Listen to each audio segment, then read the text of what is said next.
बिस्मिल्लाहिर्रहमानिर्रहीम। अस्सलाम वालेकुम वरहमतुल्लाहि वबरकातुहू। मैं हूं आपका एस्ट्रोलॉजर नईम रहमान सिद्दीकी। आप लोग देख रहे हैं सिद्दीकी एस्ट्रोलॉजी चैनल। ये वीक स्कॉर्पियो वालों के लिए कैसा गुजरेगा, 8 मार्च से लेके 14 मार्च 2021 तक की मैं बात करूंगा कि ये वीक स्कॉर्पियो वालों के लिए कैसा गुजरेगा, इनके किन मामलात में बेहतरी है और किन मामलात में इनको एहतियात बरतनी चाहिए। और जिनको अपनी डेट ऑफ बर्थ नहीं पता वो अपने नाम के पहले हरूफ से भी जान सकते हैं क्या आप स्कॉर्पियो तो नहीं। अगर आपके नाम के पहले हरूफ ज़ेज़ वाज़ ज़ोइन नून है तो आप भी स्कॉर्पियो हैं।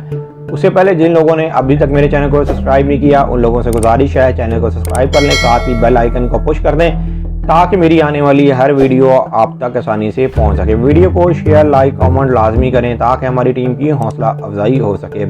स्कॉर्पियो वालों के जायचे के 8 हाउस के अंदर इनका हाकिम सितारा है, लेकिन इस वक्त इनका हाकिम सितारा बेहतर पोजीशन में है, इसलिए कि स्कॉर्पियो वालों के पिछले कुछ महीनों से मामलात में ख़राबी चल रही थी, मामलात में बेहतरी नहीं आ पा रही थी। लेकिन इस वीक के अंदर ज़रूर कुछ ना कुछ मामलात में बेहतरी आती हुई नज़र आएगी। इनको ज़रूर इस वीक के अंदर बेनिफिट मिलता हुआ नज़र आ रहा है। उसकी वजह यह है कि स्कॉर्पियो वालों के 5 हाउस के अंदर भी 3 स्टार्स हैं। यहाँ पर वीनस भी है, नेपच्यून भी है और यहाँ पर सूरज भी है।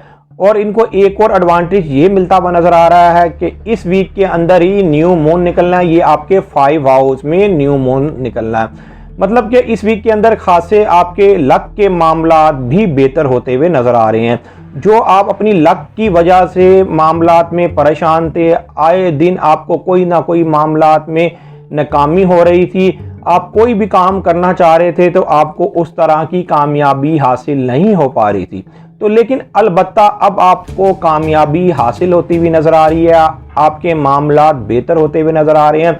जो स्कॉर्पियो वाले इश्क और मोहब्बत के मामलात में बहुत ज़्यादा परेशान हैं और काफ़ी अरसे से जो इश्क और मोहब्बत के मामलात में गिरफ्तार हैं, उनके लिए भी ये वीक बहुत ज़्यादा पॉजिटिव साबित होने वाला है। उनके लिए भी इस वीक के अंदर बेहतरी आने वाली है, लेकिन उनको थोड़ा बहुत अक्लमंदी से काम लेना पड़ेगा, दानिशमंदी से काम लेना पड़ेगा, इसलिए कि वो इस वीक के अंदर जज्बाती भी होंगे। इन मामलात में वो बहुत हद तक जज्बाती हो जाएंगे, इसलिए कि न्यू मून जो आपके 5 हाउस में निकलना है ये आपको प्यार और मोहब्बत के मामलात में भी जज्बाती कर देगा।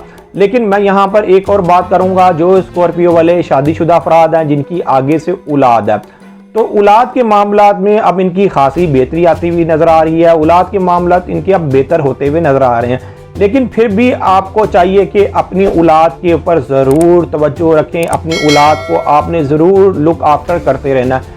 आपने बिल्कुल भी अपनी औलाद को इस तरीके से नहीं छोड़ना, इसलिए कि अभी आपका जो हाकिम सितारा है वो जायचे के 8 हाउस में है। नो डाउट वो एक अच्छी पोजीशन में आना शुरू हुआ है, लेकिन अभी उसको ज़रा टाइम लगेगा, बेहतर पोजीशन बनाते हुए एक टाइम लगेगा। जब वो बेहतर पोजीशन में आ जाएगा तो फिर आपके और भी मामलात बेहतर होते हुए नज़र आएंगे।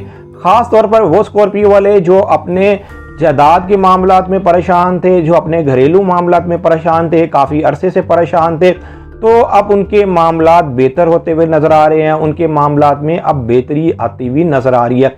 इस वीक के अंदर आप कहीं इन्वेस्टमेंट लगाते हुए ज़रा एहतियात से काम करें, इसलिए कि अभी इन्वेस्टमेंट करें लेकिन थोड़ी इन्वेस्टमेंट करें, इतनी ज़्यादा इन्वेस्टमेंट करने की ज़रूरत नहीं। उसकी वजह यह है कि आपका जो हाकिम सितारा है वो 8 हाउस में है और वो आपको 2nd हाउस में आपके जायचे को वो देख रहा है।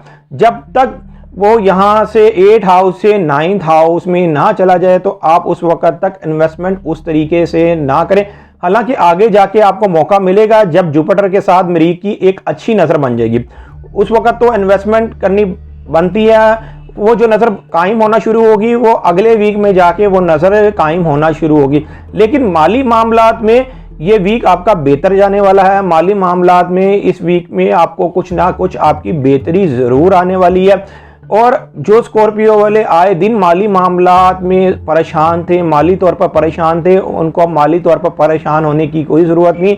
माली मामलात में अल्लाह के फजलो करम से अब आपकी बेहतरी आती हुई नज़र आ रही है।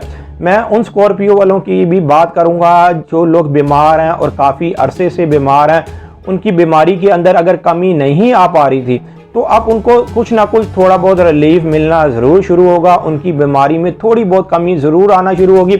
उसकी वजह यह है कि अभी मरीक 8 हाउस में है, जो आपके 6 हाउस का हाकिम सितारा है, जो आपका फर्स्ट हाउस का हाकिम सितारा है। लेकिन ये इस वक्त अब बेहतर सूरत हाल में जा रहा है, तो आपके मामलात में अब बेहतरी लाना शुरू करेगा। वो स्कॉर्पियो वाले इस वीक के अंदर ज़रूर फ़ायदा उठाएं जो लोग शादी के मामलात में परेशान हैं। अगर आप मंगनी करना चाहते हैं या कहीं निकाह करना चाहते हैं तो ये आपके लिए एक बेहतर वक्त है। मंगनी और निकाह के हवाले से ये आपके लिए बेहतर वक्त साबित होने वाला है। उसकी वजह यह है कि सूरज जो आपके 5 हाउस में है उसने आपके 7th हाउस के साथ एक अच्छी नज़र बनाई हुई है। हालांकि यूरेनस के साथ ये नज़र मुकम्मल होकर गुजर गई हुई है, लेकिन अगर आपके पैदाइशी जायचे के अंदर वहाँ पर कोई 7 हाउस के अंदर स्टार पड़ा हुआ है या आपका उसी दर्जे के ऊपर 7th हाउस शुरू हो रहा है, तो आपके शादी के मामलात के लिए ये वक्त बहुत ज़्यादा फिर बेहतर साबित होने वाला है और शरारती मामलात के लिए ये वक्त बहुत ज़्यादा बेहतर साबित होने वाला है। वैसे भी इस वीक के अंदर मून आपके जब 5 हाउस में आएगा, ये यहाँ पर न्यू मून निकलेगा, तो न्यू मून निकलने की वजह से उस वक़्त भी आपके जो शादी के मामलात में भी बहुत हद तक बेहतरी आना शुरू हो जाएगी। जो लोग गैर शादीशुदा अफराद हैं उनको इस वीक में ज़रूर फ़ायदा। सालों साल से परेशान हैं तो आपको ये चाहिए कि अपना पैदाइशी जायचा बनवाएं। पैदाइशी जायचा बनने के बाद जो भी आपकी रेमेडीज़ बनती हैं वो करके देखें, इंशाअल्लाह ताला आपके भी हालातों में बेहतरी आना शुरू हो जाएगी। जो लोग अपना पैदाइशी जायचा बनवाना चाहते हैं, ये मेरा सेल नंबर लिखा हुआ है, आप इस पर राब्ता करके अपना पैदाइशी जायचा बनवा सकते हैं। पैदाइशी जायचे की थोड़ी बहुत फीस तो होती है, लेकिन आपकी बेहतर रहनुमाई कर दी जाती है। उम्मीद ये करता हूँ मेरी ये वीडियो आप लोगों को बहुत पसंद आई होगी। मेरी इस वीडियो को शेयर, लाइक, कमेंट और मेरे चैनल को सब्सक्राइब करना ना भूलिएगा और ख़ास तौर पर अपनी खुसूसी दुआओं में मुझे याद रखिएगा। अल्लाह हाफ़िज़।